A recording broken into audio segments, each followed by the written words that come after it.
Call to order. Good morning. Good morning. Today is Tuesday, December 12th, 2023. It is 7:30 a.m. in council chambers at City Hall, 1123 West Lake Street in Sandpoint, Idaho. And this is a regular monthly meeting of the Sandpoint Urban Renewal Agency Board of Commissioners. Roll call. For the record, I'm Chairman Eric Paul presiding. Also present are Commissioners Tom Bacoe, Kendon Perry, Ned Brandenberger, and Marilyn Sabella via Zoom. Please note that Commissioner Jason Welker is not in attendance. The first item on the agenda is approval of the minutes from the November 14th, 2023 meeting. I will entertain a motion to approve the minutes as presented. Motion? So moved. Commissioner Perry? Second. Second, Commissioner Bacoe. Is there any discussion? All in favor? Aye. Aye. Anyone opposed? Motion passes and the minutes are approved. Madam Clerk, are there any members of the public in attendance? Yes, we have one in person and one on Zoom as well. Okay.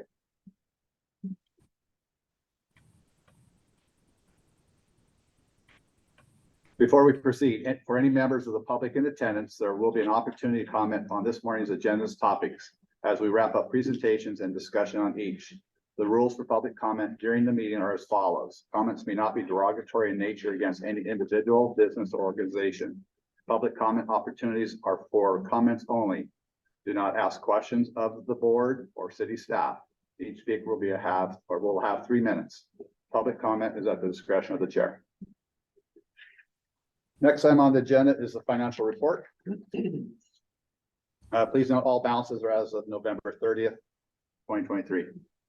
Downtown general account, $866,918.15. Revenue allocation fund, that is our payment reserve, is $94,875.11.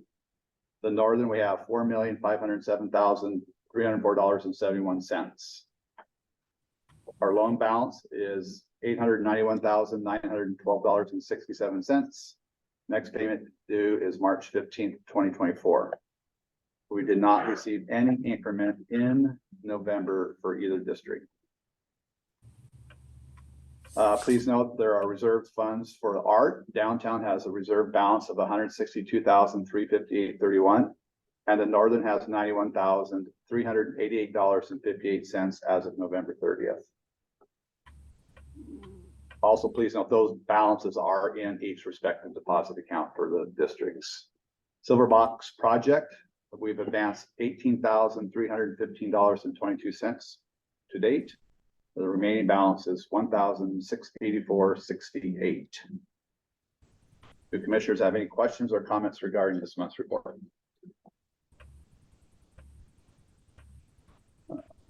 Would anyone from the public care to comment? Hearing none. Moving on to topic number 5, other announcements and reports. Are there any general announcements from the board or the city staff this time? Today, we're giving a lot of updates today. Okay, perfect. All right, thank you.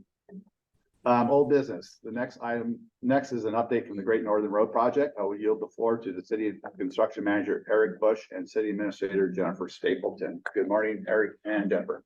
Good morning. All right, been a while since I've updated you folks. I'm gonna give you kind of a quick rundown of what's going on, and then I'll answer any questions you guys might have. So project's going well. We're approaching 50 to 60% design. So far we've paid JUB engineers $326,215.69. Our contract total is $923,900 even. So roughly 35% of the contract we've paid so far.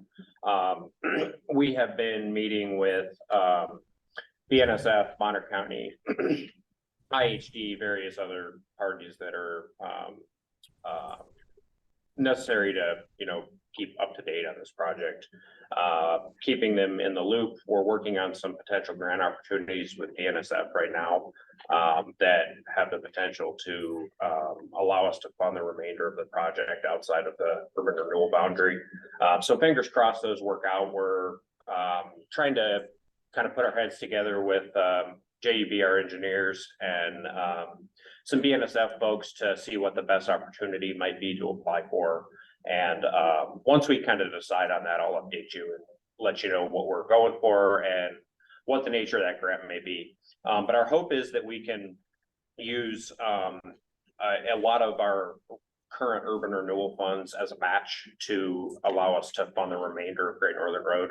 So if we are successful in applying for one of these grant opportunities, we may be able to construct the whole road at one time from north to south, as opposed to breaking the project out into phases, which was our original construction plan, primarily just due to that we didn't have full funding for the whole project. So fingers crossed, we apply for and are successful in one of these grants. We've got a great team behind us. BNSF has a grant coordinator, HDR engineers that they work with contractually. So if we end up going this way, they will write the grant for us. And this team they write grants. That's what they do. So I'd be extremely confident in our application if we end up going that way. Of course, it's a grant, so nothing's guaranteed, but we're gonna do the best we can on putting that application together. Beyond that, I'll stand for any questions unless Jennifer has anything she'd like to add. Just a reminder, we do have a property acquisition firm on contract. Because this year we're focused, in addition to design, working on the necessary right-of-way acquisition. That also includes coordinating with BNSF. As you'll recall, part of this roadway is on BNSF property. And so determining where they will allow the roadway will also determine our final alignment as well. We haven't moved into acquisition yet because we need to get a little bit further along with the design to understand exactly what's going to be required, and also get through some of those negotiations with BNSF, but expect that to occur over the next 6 months. And let me jump back in if you don't mind for a second. As a part of our potential grant, depending on, there's 3 potential opportunities that BNSF has with this application. They're all kind of focused on various items related to railroads, safety, improvement of traffic flow, improvement of rail traffic flow, that sort of thing. As a part of that, one of the opportunities we may apply for is BNSF and railroads as a whole generally want to minimize crossings and interactions. You know, that minimizes potential for accidents, safety, that sort of thing. BNSF has a desire to remove the Mountain View intersection. ITD also has that desire. So BNSF may require us, if we apply for and receive one of these grants, to remove that intersection, Mountain View, remove that crossing, excuse me, which we would reroute traffic from the west coming in to the east to Great Northern, you know, in 2 different directions. We have plenty of city street to do that, or county street, excuse me, in that location.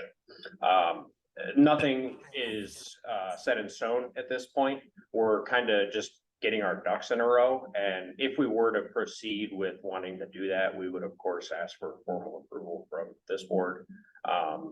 It'll be from the closing the intersection will be approval from council. Council as well. I apologize. I thought we might be both. But we're working on that. I will update you if we end up deciding to move that direction. But right now we're just kind of trying to make sure everything is in line and seeing which opportunity might be the best way to go. This is all in service of basically acquiring the remainder of our funding to complete this project. So they want to close Mountain View? Correct. Okay, I thought it was Woodland for some reason. Okay. So the access would be from Woodland? Access would be from Woodland, and you could also access from the south on Gooby or Baldy as well. So basically I apologize, I don't have a drawing in front of me. The reroute would basically be, if you're going north, you would get on the west side of the railroad tracks from Mountain View, if that makes sense. Well, Gooby, if you went from Gooby to this logistically, it doesn't impact us, this board, to get over to Mountain View. That Mountain View loop that comes into Gooby's gravel. Correct. And it's not conducive to a good. And that's part of the, as I was mentioning, the correspondence with Bonner County and IHG to ensure we have all of that taken care of. You know, we don't want to potentially remove a crossing and reroute traffic into a, you know, not desirable area. So as a part of all of this that we're working on, we're going to make sure we have all of that coordinated as well. And of course, that's a big component with Bonner County. Yeah, it seems like if you're going west, you're gonna have to take a left right through a subdivision. And there's gonna be a line of traffic there waiting across the track, so you won't be able to take a left when you, On Mountain View? on No. Woodland. Yes, correct. And that is, our JUB, our engineering firm that's working on our design projects for this our lead designers on that are transportation engineers. So they are, fully in tune and, you know, qualified to make sure we minimize, and that BNSF would not let that happen as part of our design plans. They'll review them. We wouldn't let that happen either. So we're fully aware, and our design will minimize or eliminate that possibility, if that makes sense. How does a railroad like BNSF value sort of the liability risk they have at like any grade crossing? Do we have a sense of like how many millions of dollars that's worth to BNSF for their operations to remove a crossing? I don't have that number off the top of my head. What I can say is that it's a significant amount of money. If ITD tracks all crashes in the state, for example, injury crashes, non-injury crashes, fatal crashes. Fatal crashes, I was at a LTAC, which is a ITD program update meeting a couple months ago, and one of the LTAC folks there, who's an engineer with ITD, mentioned that a fatal crash financially is in excess of $1 million, and that's of course, you know, bare bones issue if that were to occur, and a fatal accident is never a bare bones issue, but it's at least $1 million. So that kind of gives you a sense of where you're going when you get into that sort of thing. And BNSF's goal as a whole is to kind of minimize redundancy along of crossings along their rail lines. If you look at Great Northern from north to south, you know, we have 4 in 1.2 miles. That is, of course, they don't want that to happen. But we're also, you know, approaching Sandpoint. So it makes sense that we have additional crossings there, but considering the safety factor, you know, with a redesign of Great Northern is, of course, of paramount importance. So at Gooby, if the current design as planned goes forward, we veer off to the east, if you will, in Gooby, Great Northern is still going to allow Gooby access? Yes, So yes. somehow you're going to terminate. As if you're coming north on Great Northern Yep. to Gooby, Yep. there will be a stop sign there. And you will, if you're continuing on Great Northern, you will go east when you hit the Gooby intersection. And then if you're coming, say, south, or in that case, west on Great Northern, where it kind of turns west, you will be able to just turn left on Great Northern. There will be a stop sign from the south or westbound side. And will that grade crossing on Great Northern, the new alignment, have the soundless crossings, if you will? I believe, yes, that as a part of the redesign of that intersection, we'll be laying new concrete track panels and track. BNSF will handle that piece, but and maybe I misunderstood your The question. gates Yes, with the bells and the horns of the trains with the pylons in the middle, they don't honk their horns there anymore? I don't actually know whether or not the trains will continue to honk their horns. I would have to ask BNSF that directly, but the new crossings are different than the old crossings. So the drop gates with the bells, I think BNSF is moving away from that design. Of course, the design is not any less safe. It's just a different design, you know, and BNSF's goal is to, and train companies as a whole, is to minimize noise. Of course, trains are noisy, so anytime we can minimize those interactions or noise with intersections as a whole, that is kind of the future design goals of that as you improve I things. think the question, and we talked about this last week, is are we designing to quiet crossing standards? Oh, I apologize, I misunderstood you. Yes, we are, and that is identified in our the city's multimodal transportation plan, so we're working to meet those standards as we improve. So that is incorporated into this project. Correct, yes. Thank you. Commissioners have any other questions, Eric? Nope. Thanks for the update. Appreciate it. Moving on to the next item under old business. Oh, wait, would anyone from the public care to comment? Okay, thanks, Jesse. Moving on to the next item under old business. During our last meeting, in order to obtain additional information from city staff, the board postponed a decision on approval to pay the city an invoice number 1565 in the amount of $188,372.62 as reimbursed to the city for fiscal year 2023 expenses related to the Great Northern Road project. Additional information has been included in this morning's packet. So hopefully the commissioners had a chance to review the packet. Commissioner Perry and myself did meet with city staff to review this, and let's open up for any questions that the commissioners may have or any comments from city staff. So how are we establishing the split? Because when I look at kind of the numbers, it's not, I thought we were just doing like a straight 60-40. Yeah, so, the estimate is a 60-40 split. However, the engineers are tracking their time and allocating costs based on, whether the area is within Sura, whether it's outside, and then we're also allocating costs over to our utility funds, to water and sewer. And as they're working through the project, they have been primarily focused to a good extent on the north end, so you can see higher expenses to Sura than what you're seeing on the southern end, and then dependent on conditions that they may need to be designing for, costs may be higher in one area or another. So another example is where we have high water tables. And so they're either doing testing, they're gonna have to have a deeper dive in stormwater development and just general roadway engineering. That may be an area where we will see somewhat of a difference at the end of this through the design effort. We will have a breakdown for construction efforts on how much it is to construct a portion of the roadway, what percentage of total costs that is for Sura versus or water fund or sewer fund, and then for the city for the remainder in the southern portion.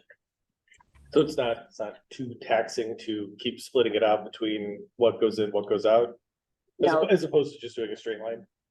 No, they came up with a model for us on the billing, and again, it varies from billing to billing, but they're able to track their actual work. Okay. Here's we can pass this around and I can share this if you all like to see it as well. That's basically the way our invoices are broken out. That's an example of our invoice from November 10th of this year. It's quite robust in the way it's broken out.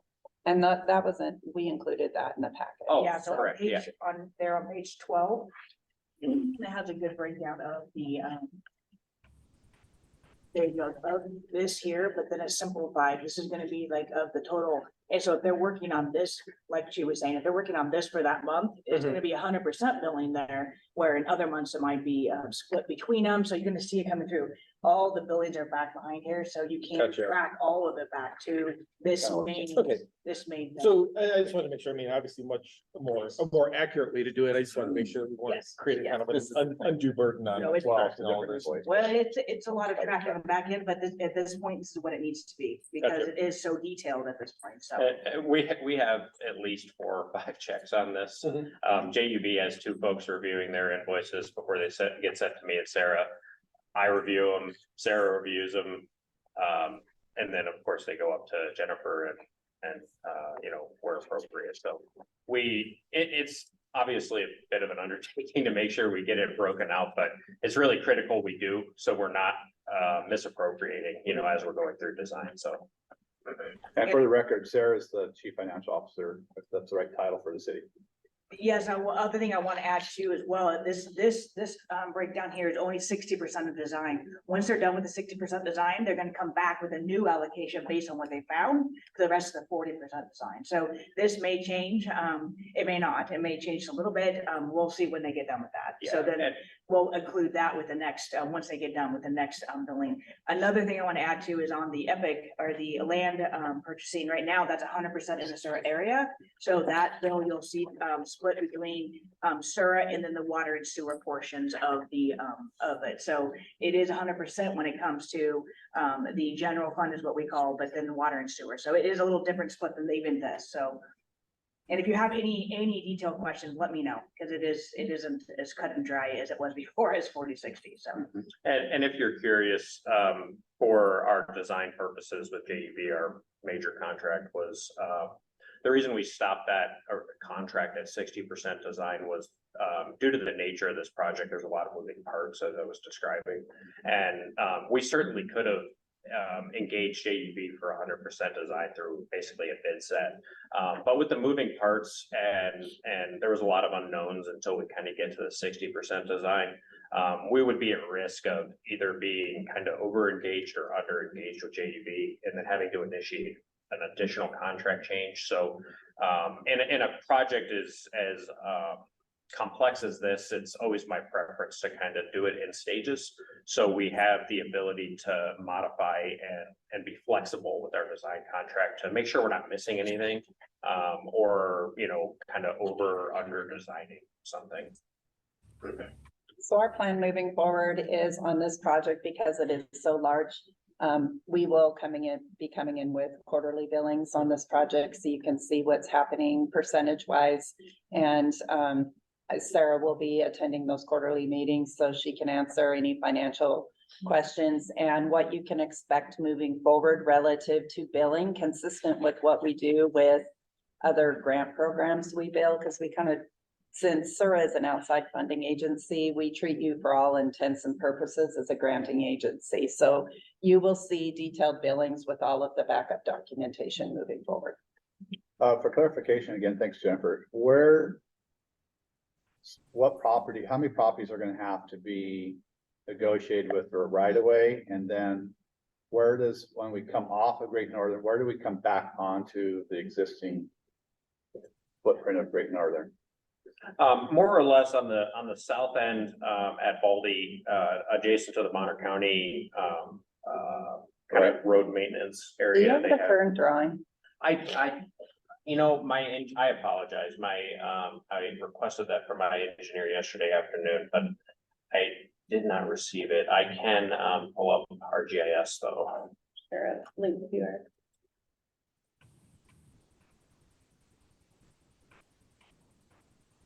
Is it expected to take a long time through that property easement acquisition?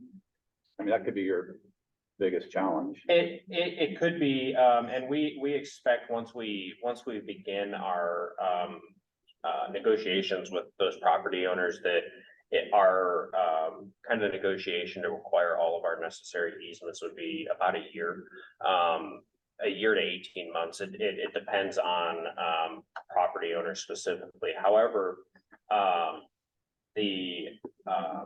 our desired construction time is to start in late 2025. So with that timing kind of in line, we shouldn't be delayed in acquiring any of our right away. Did you email that to me? I just sent a link to you, so you should Okay. have one in your inbox. Because we do have that concept layout. Yeah, and I apologize. I'm just trying to get that pulled up and cooperating.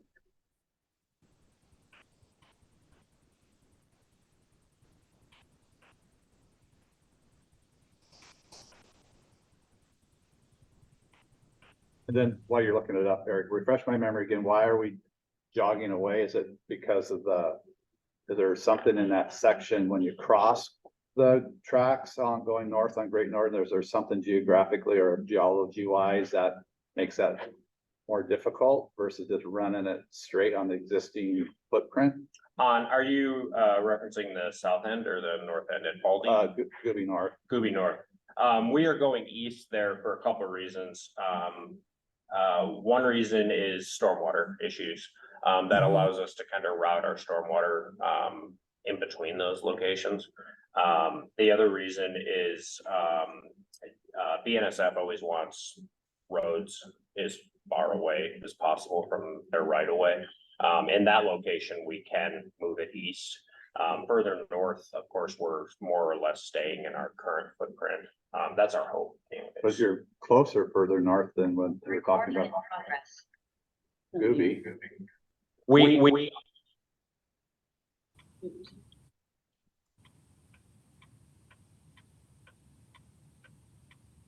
We are closer further north.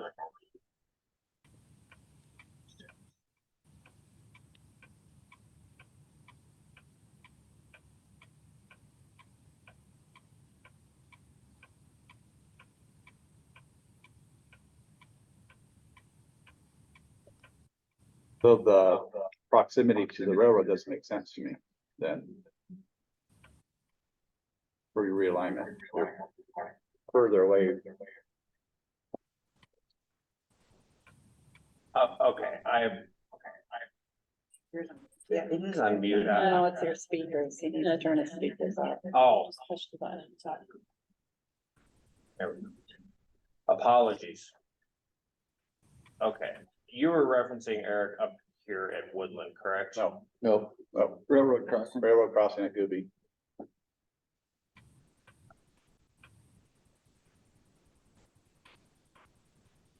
So that's all the Cox, that's what needs to be. Yeah, Correct.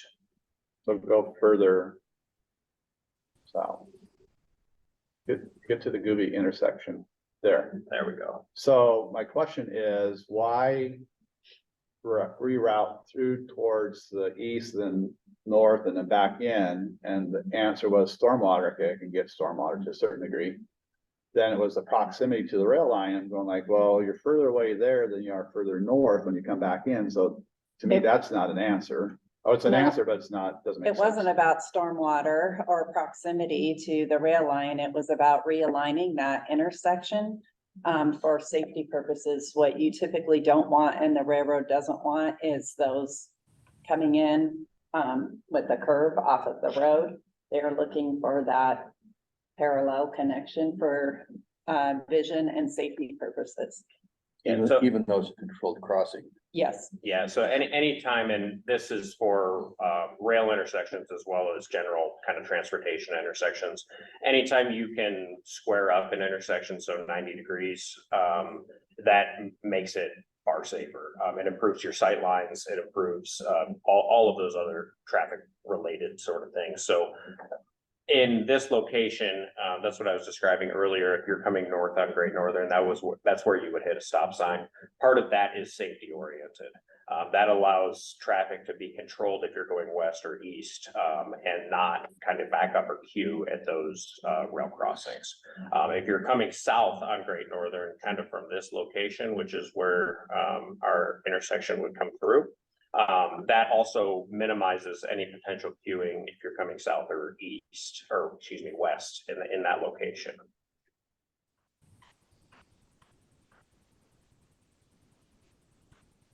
Well, you're gonna queue with the stop sign, because right now there's no stop signs. Correct, but you are not queuing and potentially backing up over a rail crossing. So queuing in proximity to a rail crossing is okay, as long as you're not queuing in a location that would potentially back up over that rail crossing. So our stop sign would be roughly here, Can you and zoom in? say that again. I can just turn around. Oh, our stop sign would be roughly in this location where my cursor is.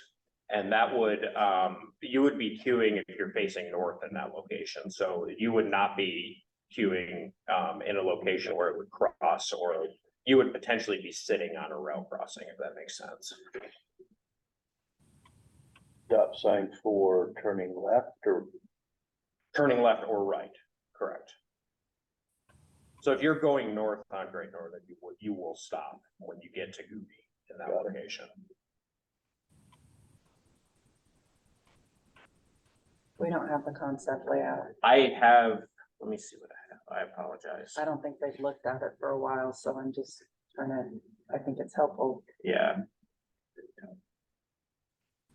Let me run upstairs real quick. I have a hard copy. I kind of getting into the weeds here. Okay. That my. I can update you at any time as well. I guess the basic point is it's the property acquisitions is going to add a significant cost. It's like, I'm trying to get some substantiation of why we're doing it versus. Sure, and we actually, that location there is, if we were to continue in our current Great Northern layout and right in this location here, that area is not actually, as far as Great Northern is not actually dedicated, like the city doesn't own that property. That is, a crossing between, in this location, the Cox property on the east and in this right, kind of treed area right here. That is, there's no city-owned property there or dedicated easement for that road. So as a part of that, in this location here, we would be splitting our, acquisition between the Cox property on the west and, Silver Wings on the east. But Silver Wings, of course, is partially built out. So our acquisition of Silver Wings would be minimal, because we don't want to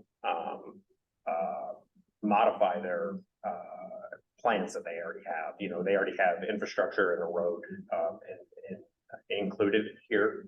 So we're trying to minimize our eastern kind of acquisition at this location. And where does it come back in? It comes back in right up by Turbine Drive, just slightly north. So Turbine Drive would be slightly realigned and squared up with this intersection. So Turbine is this right here. So Great Northern kind of runs in right following my cursor and follows that location. So you would lose 75 or 100 feet of Turbine Drive there, because it's kind of turning and being squared back up at that intersection. So this parcel and this parcel, are they the same ownership? Nope, that's the property line right here. So this parcel right here is part of the Cox property. And this parcel, this parcel is Docker Kodiak parcel. Okay. So you're not splitting from ownership property. Thank you. Next month, we could come back with a concept and answer any questions, give another update. Yeah, I mean, if the commissioner thinks the commission thinks it's important to keep that dialogue.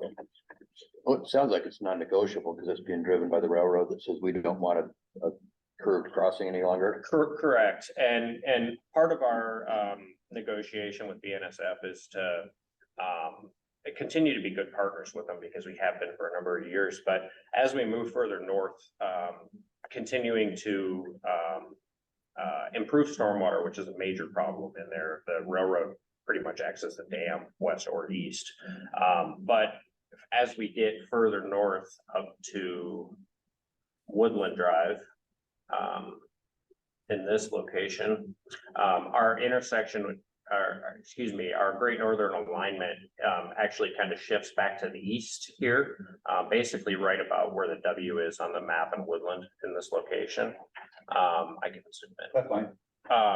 But we're doing that again to improve safety. So our acquisition in this location will be a little bit larger than in other locations on Great Northern because we are shifting east in that location to get our intersection further away from the railroad. And that is a BNSF request. And then you can do the quiet crossing there as well? Correct.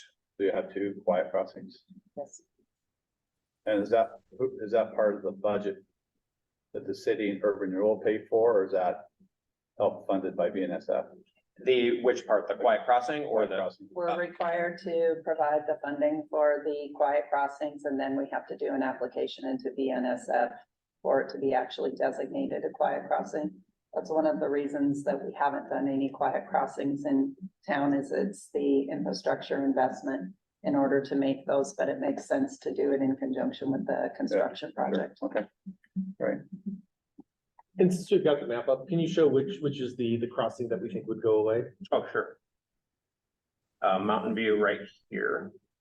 So it would be this location that would go away. And if you're familiar with this location, Mountain View is quite a bit elevated from Great Northern there. So when you come over the tracks, you drop 5 feet or something before you get onto Great Northern. So as it currently stands, it's not a great intersection anyways. And to realign that, and if it were to remain, to realign that Great Northern in that location would come up quite a bit. And it would be kind of really not a desirable design. We could make it work, no question, and it currently works, but we're always, shooting to improve those intersections and make them safer and more, more comfortable to drive on. And so we're expecting the people that are currently in those subdivisions in the northwest, that they would then go north to cross? Correct, yes. And I think it's roughly, if you were to, if you come across Mountain View to get on Great Northern right now, and that if we were to close that intersection and redirect you north, it's like 1/3 of a mile. That is your change in your travel pattern. Right, which is not a big impact for the first community of housing there. It's the ones up that now would never go through that community. Now that neighborhood's getting impacted. Correct, and I realize the potential challenges, and if you're a property owner in this community right here, of course that's not desirable for you as a property owner there. But that's part of why we're working with IHD and Bonner County to make sure we're coordinating that appropriately. We don't want to redirect traffic and then create a negative impact elsewhere. So part of that update, and we've had a couple meetings with Bonner County, but we have not updated them since earlier this summer because we just hadn't really had a need to up until this point. But we've got a meeting scheduled in about a week and a half with Bonner County to update them on everywhere we come up to this point. And a lot of our update will be similar to what I've discussed with you all today.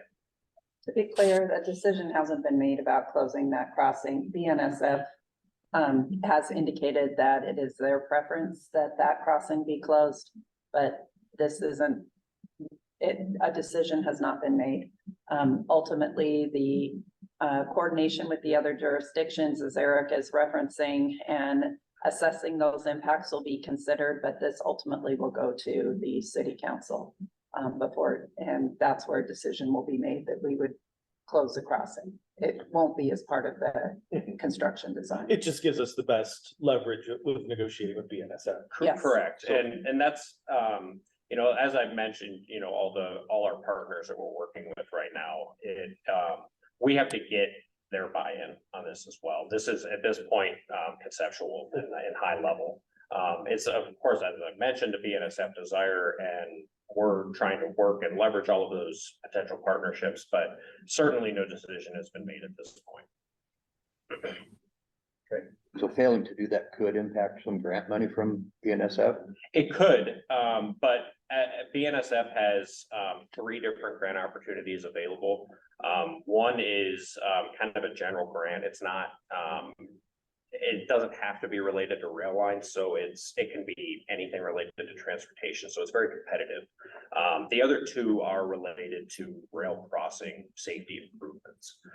One is called rail crossing elimination, so obviously what that one's main goal is. The other one can be related to crossing eliminations. It can also be related to various other safety improvements. Commissioners have any further questions or any further discussion? All right, would anyone from the public care to comment?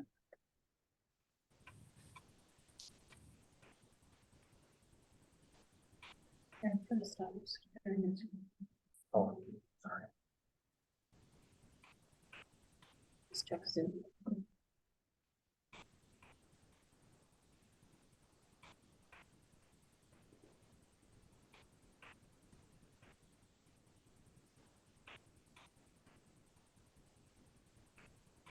Okay, thank you. I will now entertain a motion to approve payment of invoice number 1565 in the amount of $188,372.62 as reimbursement for the city for fiscal year 2023 expenses related to the Great Northern Road. Motion, Move to approve. Commissioner Bokoe. Second, Second, Commissioner Sabella. Is there any further discussion? Hearing none, all in favor? Aye. aye. Anyone opposed? None. Motion passes and this payment will be made as approved. Thank you, everybody. Eric, thank you. Jennifer, thank you. For the final item under old business, city staff will provide an update on phase 3 of the downtown revitalization project. I now yield the floor to City Administrator Jennifer Stapleton. Jennifer? So this year we have included in our budget, design of phase 3, and we've talked about that. That's picking up from, Church Street and hopefully getting us down to Pine. And our construction manager for this project again will be Eric. Although this is going to be a broader internal team working on this because there's lots of moving parts. So We initiated and requested a proposal from Welch Comer a couple weeks ago, about a month ago, for phase 3 of the downtown revitalization. Welch Comer was selected because they were part of the design team for the downtown design competition. And they are well in tune with our goals for downtown phase 3 as a part of, the overall kind of collaboration with downtown and city beach redesign in the future and all of those other, parts that were initiated as a part of the design competition. I received that proposal on Friday. It does not have costs associated with it yet. That's part of what I'll be discussing with them later on today. And Jennifer and I are going to be reviewing that later this week, and hopefully it's on our city council meeting agenda next week. So our hope is to get that contract approved next week. And that's for the design. This is like the design. Correct. Yeah. And is that taken into account the waterfront design realignment and all that yes, stuff that's happening at Bridge Street? yes. And that was part of the reason we continued to engage Welch Comer on this, because they've already been working on that and have a lot of kind of background information as part of the design competition. So it was very kind of easy to make that decision to continue to work with Welch Comer, because we don't have to get them up to speed. If we, once we get under contract, they're already up to speed, so they can hit the ground running and start working on design right away. Well, the design competition was a procurement selection process. It was competitive procurement. And at the end of the day, we had a product that came out of it, but it was a competitive procurement selection process for professional services. Okay. Commissioners have any further questions of Jennifer or Eric on the downtown revitalization? Would anyone from the public care to comment? Nope. Thank you for the update. Item number 7, new business. The last item on the agenda is a request from city staff for CERC to fund a revision, upgrade, and printing of Sandpoint Historic Walking Tour brochure. I will now yield the floor to Arts, Culture, and Historic Preservation Officer Heather Upton. Good morning, Heather. Good morning to all commissioners. I'm so excited to share a little presentation with you. Let me just grab it.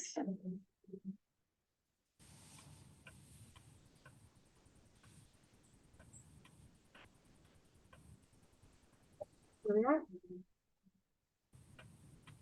Don't delay.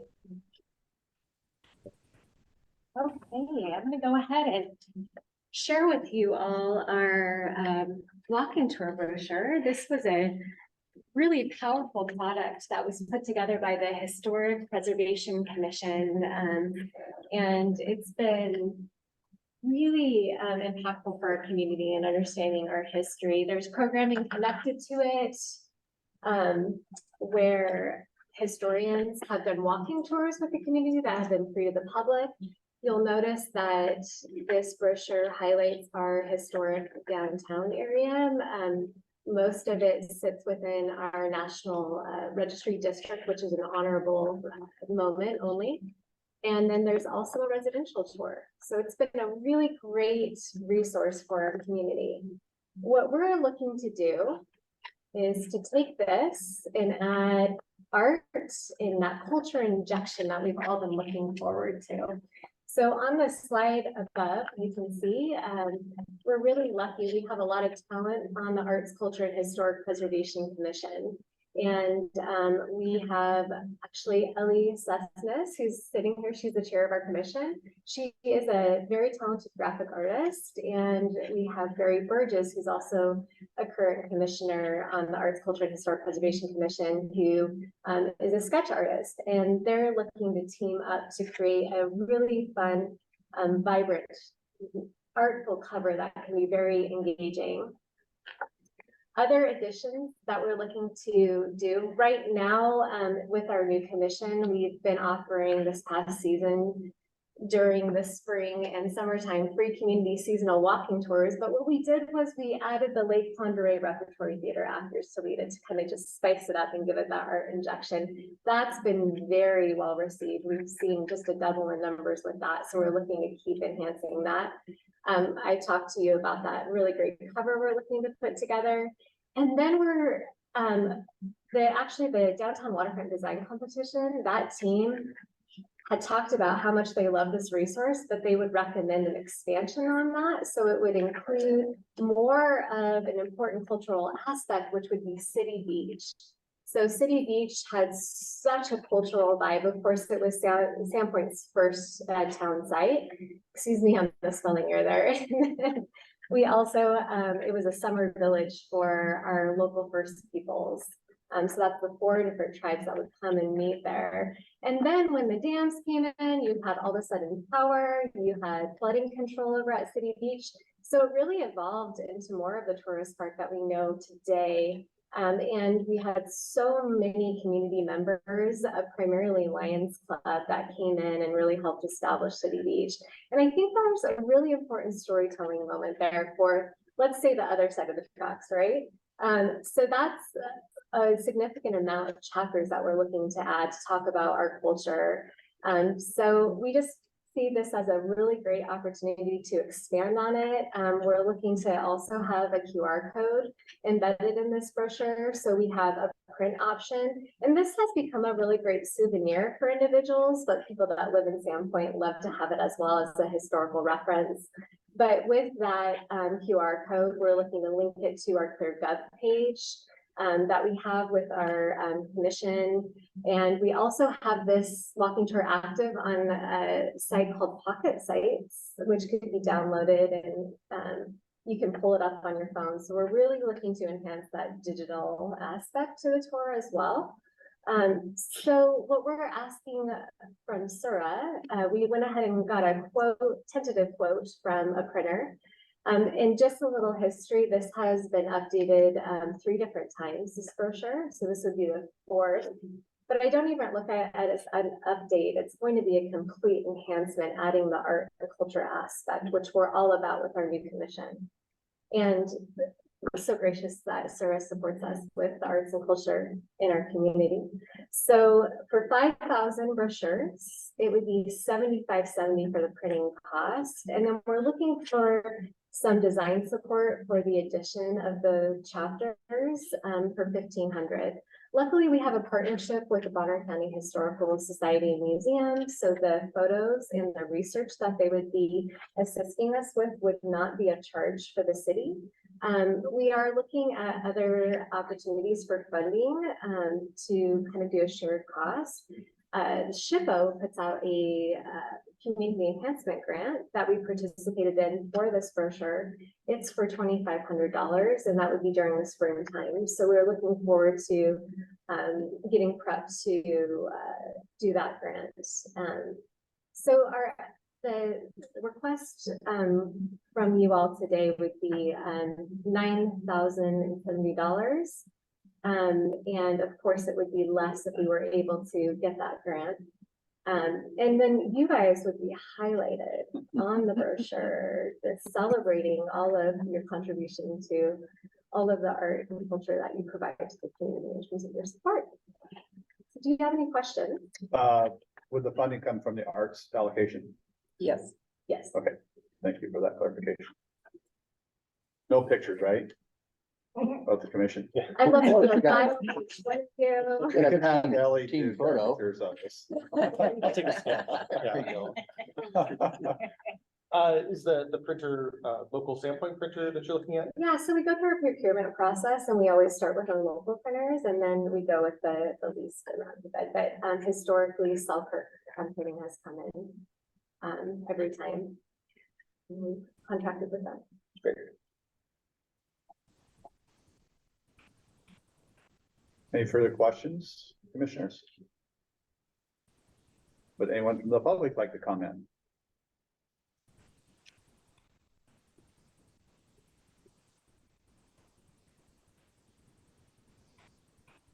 Nobody? Okay, sorry. Is there a motion for Sura to fund the revision, upgrade and printing of the Sandpoint Historic Walking Tour brochure? And for the record, the funds would come from the art allocation, which currently has a balance of $162,358. And just to clarify, this would come from the downtown arts fund. Yes. allocation. I so move. Motion, Commissioner Sabella, Second. second, McCoy. Is there any further discussion? All in favor? Aye. Aye. Anyone opposed? Motion passes. Thank you. Looking forward to seeing that new brochure. Thank you guys so Love, much. for love the your energy. support. Appreciate it. Where can a person typically get these? They're available here at the city, at the museum, at Chamber of Commerce, and then select stores downtown. Yes. I like it. With no further business on the agenda, the meeting is adjourned at 8:23 a.m. Thank you all. That was a long one today.